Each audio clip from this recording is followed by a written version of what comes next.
Introduction to Translation World. Translation dalam bahasa Indonesia bisa diartikan menjadi terjemahan, alih bahasa, penerjemahan, atau pengalih bahasaan. Terjemahan atau alih bahasa ini lebih mengarah ke produk atau hasil. Sedangkan penerjemahan atau pengalih bahasaan lebih mengarah ke proses, cara, atau kegiatan. Ingat ya, penerjemahan, bukan penterjemahan. Kemudian, untuk kata kerja dari translation adalah translate. Ya, translate ini dalam bahasa Indonesia adalah menerjemahkan atau mengalih bahasakan, ya, bukan menterjemahkan. Secara umum, orang yang melakukan kegiatan penerjemahan disebut penerjemah, bukan penterjemah ya. Berdasarkan sumber yang diterjemahkan, ada dua jenis sumber, yaitu sumber teks tertulis dan teks lisan.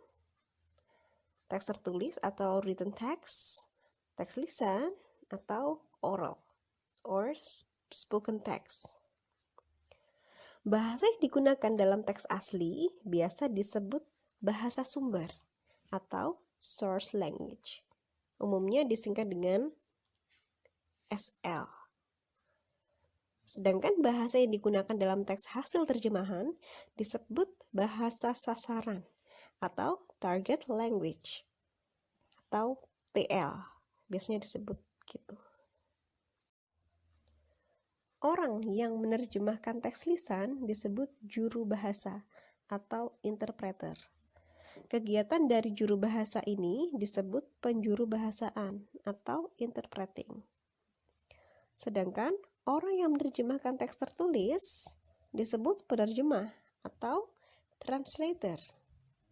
Khusus untuk penerjemah yang menerjemahkan teks tertulis dalam bentuk surat berharga, dokumen formal, atau dokumen yang berkekuatan hukum, disebut penerjemah tersumpah atau sworn translator.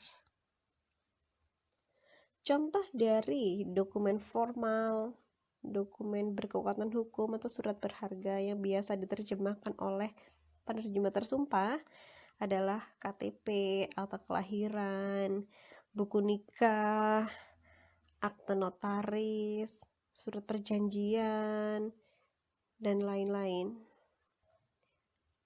Biasanya hasil terjemahannya itu ada tanda tangan penerjemah tersumpah dan ada stempelnya.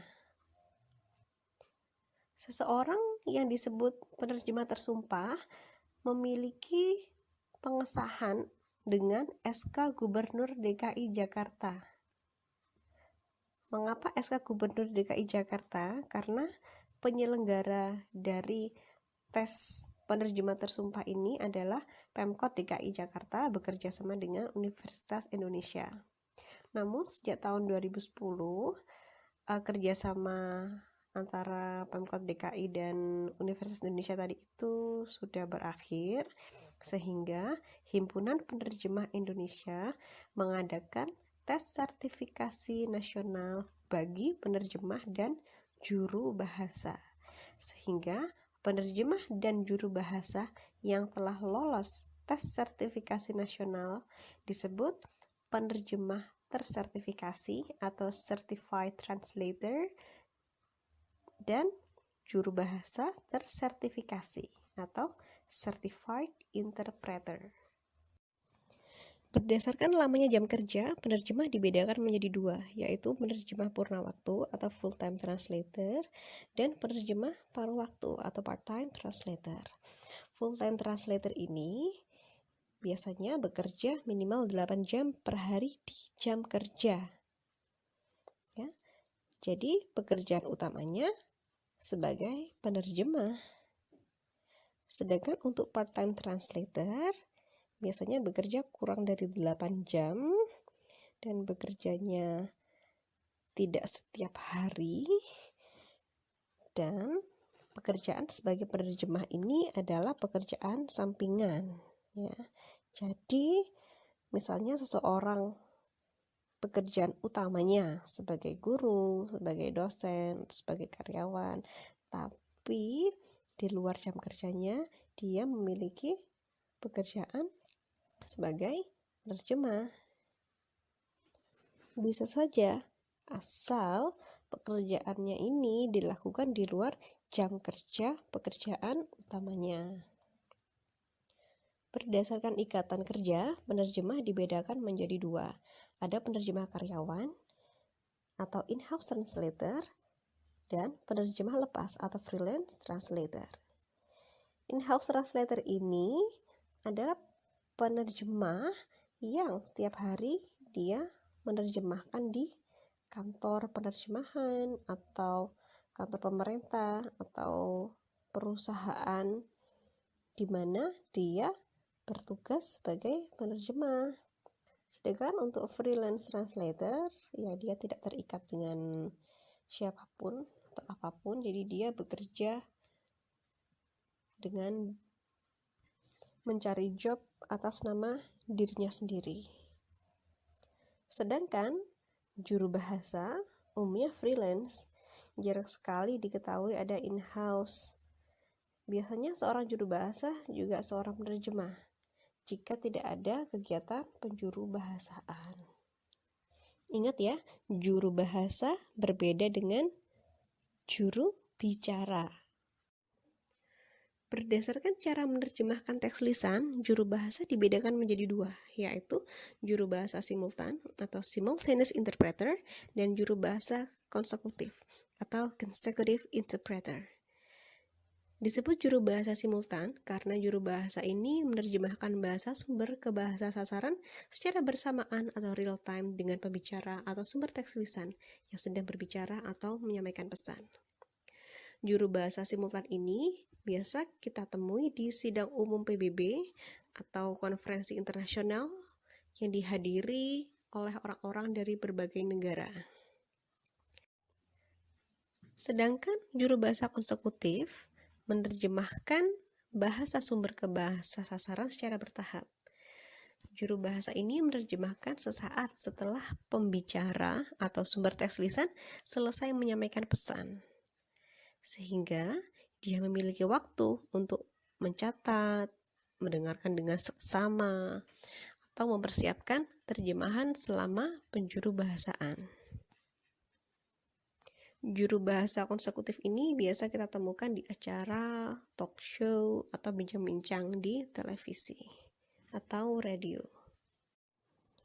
Sekarang kita bahas acuan tarif terjemahan. Yang pertama kita bahas adalah acuan yang ada di Indonesia.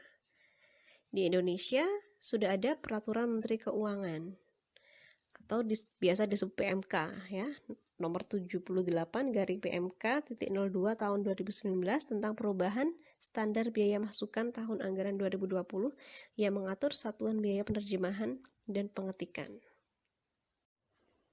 Dalam PMK disebutkan untuk bahasa Inggris dari bahasa Indonesia ke Inggris atau Inggris ke Indonesia tarifnya sebesar 250.000 per halaman jadi. Ya, jadi hanya disebutkan begitu ya. Kemudian ada bahasa lain, termasuk bahasa daerah juga ada. Tetapi sayangnya dalam PMK ini tidak membedakan apakah tarif terjemahan ini dari bahasa asing ke bahasa Indonesia atau bahasa Indonesia ke bahasa asing. Biasanya kan ketika kita menerjemahkan bahasa asing ke bahasa Indonesia itu kan lebih mudah dibandingkan kita menerjemahkan bahasa Indonesia ke bahasa asing. Umumnya para penerjemah kan membedakan itu ya, tapi di PMK tidak. Kemudian di PMK juga sayangnya tidak mengatur adanya biaya tambahan. Biaya tambahan ini contohnya apakah itu teks dalam bidang kedokteran, bidang hukum, bidang migas, kemudian juga biaya tersumpah, kemudian apakah penerjemahan itu harus dikerjakan dengan waktu yang cepat, dengan deadline yang mepet. Kemudian apakah berbentuk cetakan ya, gambar atau poster, itu juga tidak diatur di PMK. Dalam PMK disebutkan untuk bahasa Inggris, dari bahasa Indonesia ke Inggris atau Inggris ke Indonesia, tarifnya sebesar 250.000 per halaman jadi. Ya, jadi hanya disebutkan begitu ya. Kemudian ada bahasa lain, termasuk bahasa daerah juga ada. Tetapi sayangnya dalam PMK ini tidak membedakan apakah tarif terjemahan ini dari bahasa asing ke bahasa Indonesia atau bahasa Indonesia ke bahasa asing. Biasanya kan ketika kita menerjemahkan bahasa asing ke bahasa Indonesia itu kan lebih mudah dibandingkan kita menerjemahkan bahasa Indonesia ke bahasa asing. Umumnya para penerjemah kan membedakan itu ya, tapi di PMK tidak. Kemudian di PMK juga sayangnya tidak mengatur adanya biaya tambahan. Biaya tambahan ini contohnya apakah itu teks dalam bidang kedokteran, bidang hukum, bidang migas, kemudian juga biaya tersumpah, kemudian apakah penerjemahan itu harus dikerjakan dengan waktu yang cepat, dengan deadline yang mepet. Kemudian apakah berbentuk cetakan ya, gambar atau poster, itu juga tidak diatur di PMK. Acuan tarif penerjemahan buku juga tidak disebutkan di PMK. Yang disebutkan di PMK tadi itu adalah tarif untuk penerjemahan non-buku. Sedangkan tarif penerjemahan buku saat ini masih bertarif jauh lebih murah ya. Jadi berkisar antara 8,5 rupiah dan 20 rupiah per karakter, atau bermula dari 10.000 rupiah per halaman jadi ya, untuk pasangan bahasa Inggris bahasa Indonesia ya. Tapi ya tentu saja umumnya begitu, tapi ada yang lebih murah atau ya lebih mahal lagi juga ada. Acuan tarif penerjemahan buku juga tidak disebutkan di PMK. Yang disebutkan di PMK tadi itu adalah tarif untuk penerjemahan non-buku. Sedangkan tarif penerjemahan buku saat ini masih bertarif jauh lebih murah ya. Jadi berkisar antara 8,5 rupiah dan 20 rupiah per karakter, atau bermula dari 10.000 rupiah per halaman jadi ya, untuk pasangan bahasa Inggris bahasa Indonesia ya. Tapi ya tentu saja umumnya begitu, tapi ada yang lebih murah atau ya lebih mahal lagi juga ada. Apa yang harus dipersiapkan oleh seorang penerjemah agar menjadi penerjemah yang kekinian? Yang pertama adalah rajin membaca ya. Bacaan apa saja, bidang apa saja, usahakan bahasanya sesuai dengan pasangan bahasa Anda saat menerjemahkan. Yang kedua, mempelajari bahasa sumber dan bahasa sasaran yang Anda gunakan saat menerjemahkan ya. Pasangan bahasa Anda apa? Apakah bahasa Indonesia dan bahasa Inggris? Jadi pengetahuan di bahasa Indonesia dan pengetahuan bahasa Inggris juga harus sama-sama bagus. Yang ketiga, mempelajari keterampilan mengoperasikan komputer dasar, ya, minimal Office dan internet. Yang keempat, mempelajari teori penerjemahan dan berlatih menerjemahkan, ya. Practice makes perfect. Yang keempat, bergabung ke dalam organisasi atau komunitas penerjemah yang sering mengadakan event, ya. Dan jangan lupa ikut eventnya. Apakah itu eventnya hanya sekedar kopdar, apakah sudah berupa seminar atau lokakarya, ya usahakan ikut. ya, untuk mengupdate informasi dunia penerjemahan ya. Selain itu juga untuk membangun jaringan. Kalau belum bisa ikut pertemuan, at least bisa gabung di grup media sosial organisasi atau komunitas tersebut. Kemudian yang terakhir, penerjemah harus bisa menggunakan alat bantu penerjemahan atau CAT tools ya. At least operating search engine and translation machine such as Google Translate.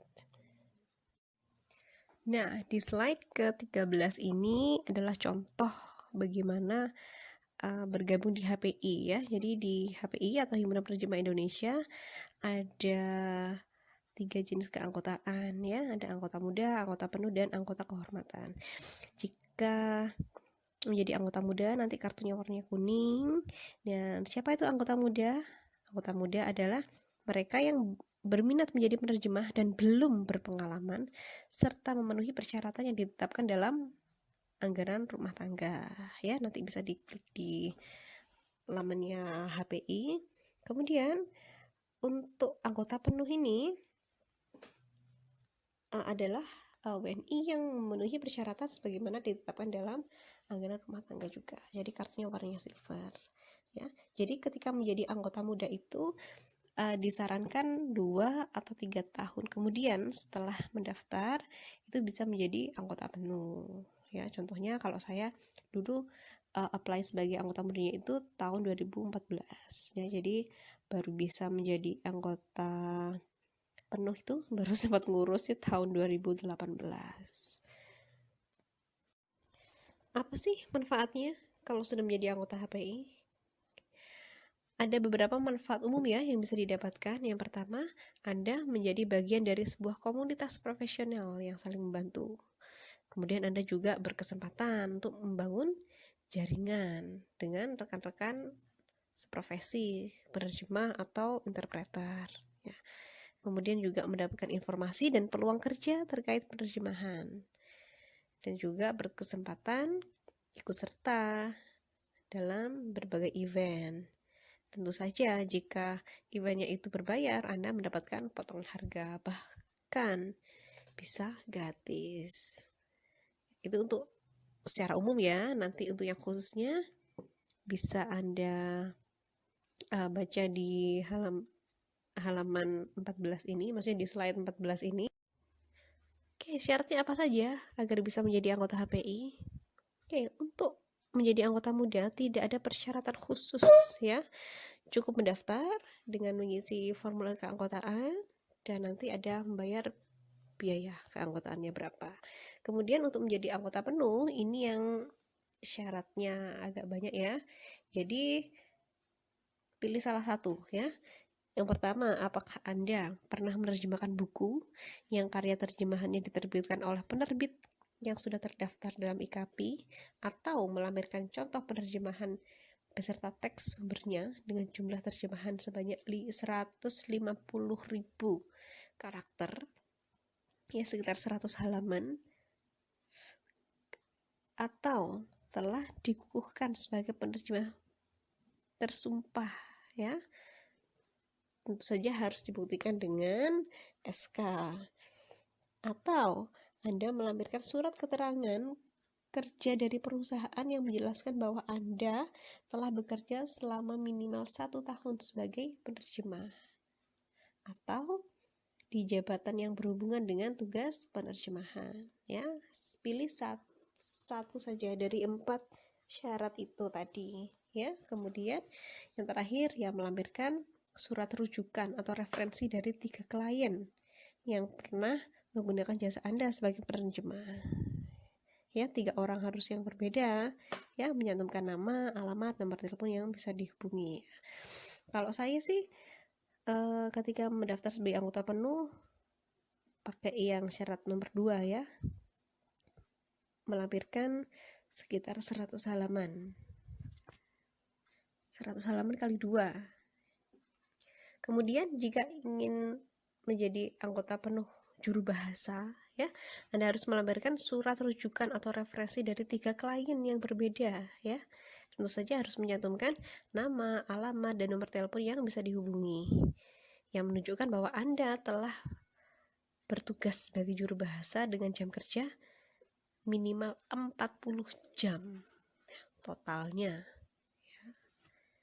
Syarat lebih lengkap bisa diunduh di lamannya HPI. Jika Anda sudah menjadi anggota HPI, nama Anda sudah secara resmi terdaftar sebagai penerjemah di Indonesia, ya. Jadi di Indonesian Directory of Translators and Interpreters, nama Anda bisa dicari. Ya. Di sana nanti Anda harus mencantumkan resume Anda sebagai penerjemah. Kemudian Anda menyebutkan Anda ini biasanya menerjemahkan di bidang apa saja, sebutkan. Contohnya kalau saya ya di accounting, agriculture, food industry, dan lain-lain yang saya centangi biru itu. Kemudian jasa Anda apa? Apakah sebagai translator saja atau juga sebagai interpreter, ya? Kemudian juga disebutkan di situ apakah pakai yang konsekutif atau yang simultan, ya. Kemudian juga CAT tools yang digunakan tuh apa, ya. Jadi alat bantu penerjemahan yang digunakan itu jenisnya apa. Jika Anda tidak bisa mengikuti event yang diadakan oleh organisasi atau komunitas penerjemah, Anda bisa belajar penerjemahan dari grup daring atau media sosial dari organisasi atau komunitas itu. Nah, contohnya di sini ada grup Facebooknya HPI. Waktu itu pernah bahas tentang kosakata cerita horor, gitu ya. Kan jarang kita temukan buku khusus kosakata cerita horor, itu kan jarang sekali ya. Nah, pengalaman seperti itu kan bisa kita ketahui ya jika kita mengikuti komunitas ya. Nanti ada yang posting apa, kemudian juga direspon dengan baik, direspon dengan pengalaman yang sama, atau memberikan link yang berhubungan dengan postingan yang sedang dibahas dan lain-lain. Selain itu, Anda juga bisa bertanya, misalnya sudah mentok ya, aduh sudah nggak tahu lagi cari ini bahasa Inggrisnya atau bahasa Indonesianya apa gitu ya, tanya di situ, di grup itu juga bisa gitu. Aduh saya sudah cari-cari sumber ini bahasa Inggrisnya rumah sakit rujukan ini apa ya misalnya. Nah, nanti insya Allah akan banyak yang membantu ya. Selain dari komunitas, Anda juga bisa belajar penerjemahan dari situs penerjemahan lainnya. Misalnya di sini yang paling laris itu Prozee ya, prozee.com. Ya, selain mencari kosakata yang susah ditemukan, karena di situ situs itu dikunjungi oleh orang-orang dari berbagai negara, berbagai bahasa, sehingga yang merespon juga kebanyakan native speakersnya juga. Dan ini contohnya waktu itu ketika saya cari bahasa Inggris untuk RT, RW, ya, kelurahan, kecamatan, kabupaten. Nah, di luar negeri kan nggak ada ya RT, RW gitu. Nah, waktu itu ada yang sempat tanya juga. Jadi kita sangat terbantu juga di situ. Kita juga bisa cari job penerjemahan di Prozee itu jika kita sudah mendaftar sebagai anggotanya Prozee. Tadi ketika didaftarkan di HPI sama penjelasan agar bisa menjadi penerjemah kekinian itu juga diperlukan CAT tools. CAT tools ini apa sih? Oke, CAT adalah akronim dari Computer Aided Translation atau penerjemahan berbantu komputer ya. Jadi CAT ini berbeda dengan Google Translate, Transtool atau sejenisnya ya.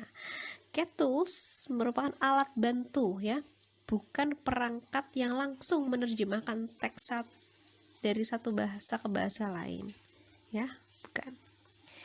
Jadi Cat Tools ini berupa perangkat lunak yang sangat canggih dan rata-rata harganya cukup mahal. Ya misalnya yang mereknya WordFast itu harganya sekitar 200 euro. Kemudian yang mereknya Trados itu harganya sekitar $800 dan lain-lain. Dan masih ada yang harganya lebih mahal lagi. Ya, sumber ini dari Pak Noto Widikdo ya dalam tulisnya di Dina Begum tahun 2013. Dan sampai saat ini ketika saya cek tahun 2020 ini harganya juga masih tidak jauh berbeda. Prinsip kerja Cat Tools ya, menurut Pak Noto Widikdo dalam Begum 2013 adalah dengan menghimpun semua kata atau frasa atau kalimat yang pernah kita terjemahkan ke dalam translation memory. Ya, ini berarti translation memory seorang penerjemah dengan penerjemah yang lain itu bisa berbeda ya, tergantung apa saja yang pernah diterjemahkan ya. Sehingga kita tidak sedang menerjemahkan sesuatu yang sama atau bahkan mirip dengan apa yang pernah kita terjemahkan sebelumnya. Hasil terjemahan akan langsung tampil di layar kita. Jadi kita tidak perlu lagi mengetik, bahkan format penulisan teks sumber tidak berubah. Dengan kata lain, penerjemah dengan menggunakan Cat Tools bisa menghemat waktu pengetikan, ya, dapat meningkatkan produktivitas kerja mereka sebagai penerjemah sebesar 50-57%. Semakin tinggi produktivitas, semakin tinggi pula pendapatan. Ya, keuntungan yang kedua adalah penerjemah bisa konsisten dalam menerjemahkan terminologi. Ini adalah tampilan layar saat menerjemahkan menggunakan Cat Tool merek Trados Studio 2011.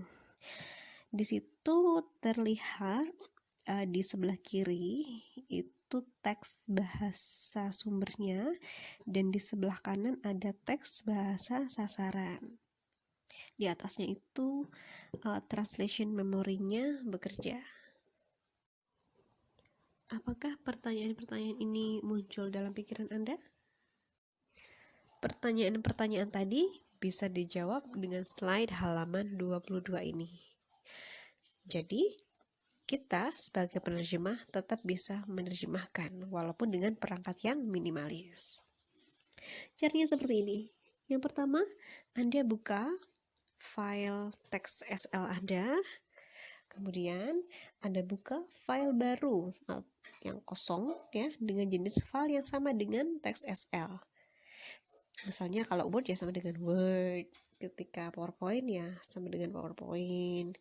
Kemudian pastikan jaringan internet Anda lancar. Selanjutnya, buka mesin penerjemahan, misalnya Google Translate, Transtool, dan lain-lain. Yang kelima, atur pasangan bahasa Anda ya. Bahasa SL dan TL-nya diatur dulu. Yang keenam, terjemahkan teks SL ke mesin penerjemahan. Setelah itu, salin teks TL dari mesin penerjemahan. Tempel teks TL dari mesin penerjemahan ke file baru yang sudah disiapkan di langkah nomor 2 tadi. Yang terakhir adalah sunting atau edit atau periksa hasil TL mesin penerjemahan tadi dengan kemampuan, keterampilan, dan pengetahuan Anda sebagai penerjemah. Karena hasil penerjemahan yang baik dan berterima adalah hasil penerjemahan yang diterjemahkan dengan hati dan pikiran, tidak semata dengan mesin. Ini adalah tampilan layar saat menerjemahkan menggunakan perangkat minimalis seperti yang saya sebutkan di slide ke-22 tadi. Ya, di situ tampilannya sebelah kiri ada teks SL, di sebelah kanan ada teks TL, di atasnya ada browser. Tentu saja browser yang tab pertama yang muncul adalah mesin penerjemahannya. Di situ contohnya saya menggunakan Google Translate. Untuk SL yang di sebelah kiri, Jika saya belum menerjemahkan teks tersebut, teksnya tetap berwarna hitam. Tapi jika teksnya sudah saya terjemahkan, saya ubah warnanya menjadi merah agar saya lebih mudah untuk mencari saya tadi menerjemahkannya sampai mana ya. Nah, kemudian di atas, maksudnya di browser, tentu saja jika Anda menemukan terminologi atau istilah dari bidang tertentu, atau jika susunan hasil terjemahan kata frasa dari mesin penerjemahan di sini adalah dari Google Translate ya, itu hasilnya meragukan. Ya, jadi Anda sebagai seorang penerjemah wajib melakukan pencarian atau pengecekan ke website yang kredibel. Website kredibel ini biasanya dari situs resmi ya, atau dari artikel ilmiah ya. Jadi utamakan situs resmi dan artikel ilmiah, itu baru situs-situs yang lain.